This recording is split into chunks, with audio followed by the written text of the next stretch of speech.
All right, let's talk about something really critical for anyone in design today. We're going to dig into a huge question. When do you decide not just how to design something, but if it should even be designed in the first place? I mean, think about it.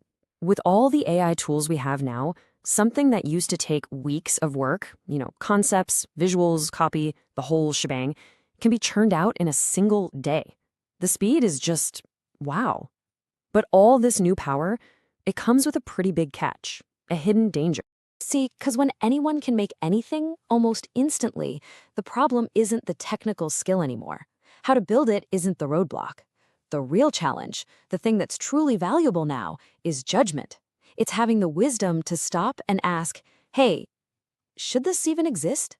Okay, so let's dive right into part one. Before we go any further, we really need to clear something up, a huge misconception about what we even mean when we say sustainable design.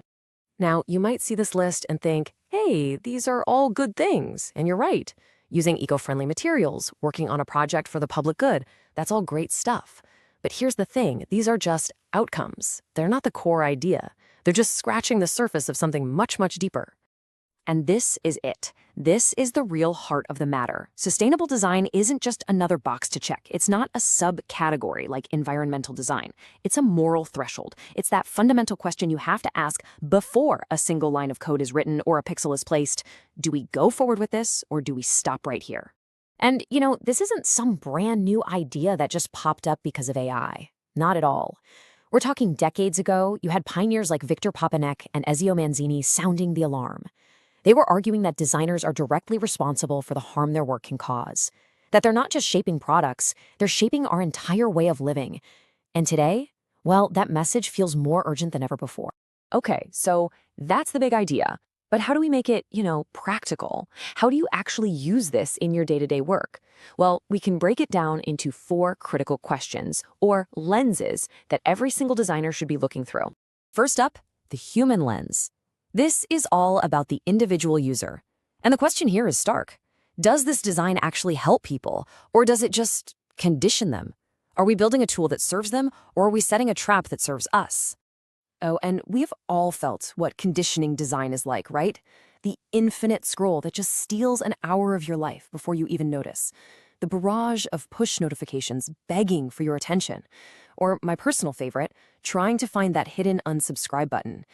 These things don't empower users. They completely disrespect their choices. And that brings us to this critical shift in mindset.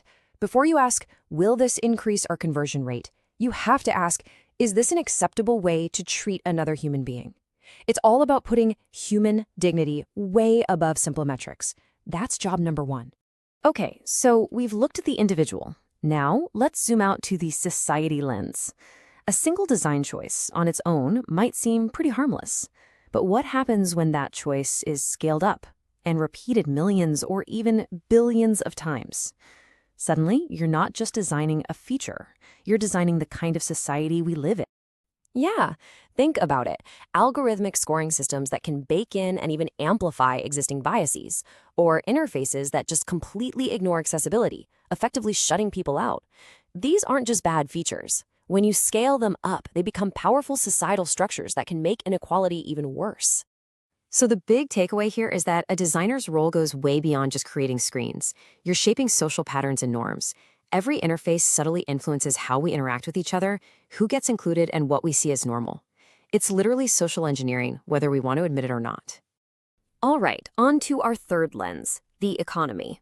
And this is so important because sustainability is not just some fluffy, idealistic concept. A design that has to burn through your team, your resources, or your users' trust just to stay afloat, that is not a sustainable business. It's a ticking time bomb. Look, a business model that depends on so-called dark patterns, tricking users into doing things, might look good on a spreadsheet for 1 quarter, but you're actively burning through trust, which is your most valuable long-term asset. Same goes for a UX that's so confusing it just swamps your customer support teams. That's not real growth. That's just consumption. You're eating your own foundation. So this means the designer's role isn't just about what works right now. It's about designing what continues to work over time. It shifts the designer from being a short-term fixer to a long-term strategic partner, building something resilient that creates value for years to come. And that brings us to our fourth and final lens, the environment. Now, this one is maybe the most overlooked, especially in the digital world. We have this idea that digital means green or clean, that it's just weightless bits and bytes. But that couldn't be further from the truth. Digital has a very real, very physical footprint. Think about the insane amount of energy it takes to train a single AI model, or every server that has to spin up to handle traffic. Think about the logistics and packaging behind that one-click purchase. Even things like excessive animations or super high-res images, it all uses energy. These are the invisible costs that our designs generate, and we have to start paying attention to them. So the designer's job here is to stop assuming that digital automatically means sustainable. It's about recognizing that all our digital systems leave footprints in the real world. We have to see those footprints. Okay, so let's recap. We have the human lens, the society lens, the economy lens, and the environment lens. When you put all four of these together, they point to one single, incredibly powerful idea about what it means to be a designer today. Let's put this into perspective. User-centered design asks, how can we make this easier for the user? Service design asks, how can we structure this whole process? AI-driven design is all about, how can we execute this faster? And look, those are all good, important questions about how. But sustainable design, it operates on a totally different plane. It asks the ultimate question, should this be done at all? This single question changes everything. It elevates the designer from just being a maker, someone who executes on a ticket, to a true professional decision maker, someone with the authority and the deep responsibility to say, stop, we're not doing this. So how do you actually use this, tomorrow? Here's a super simple checklist for you. Before you kick off any new project, just ask these 4 questions. Do users have a real choice? Is this okay if everyone does it? Is this built to last? And are we creating hidden costs? If the answer to any of those is no, or even just, I'm not sure, that's your cue, that's your stop sign, time to pause and seriously reconsider. And really, that's what this all boils down to. Sustainable design gives designers the courage and the responsibility to stop. In a world where we can create literally anything in an instant, maybe the most valuable, the most powerful, and the most courageous act of design is deciding not to design something at all. So the final question for you is, what will you decide not to build?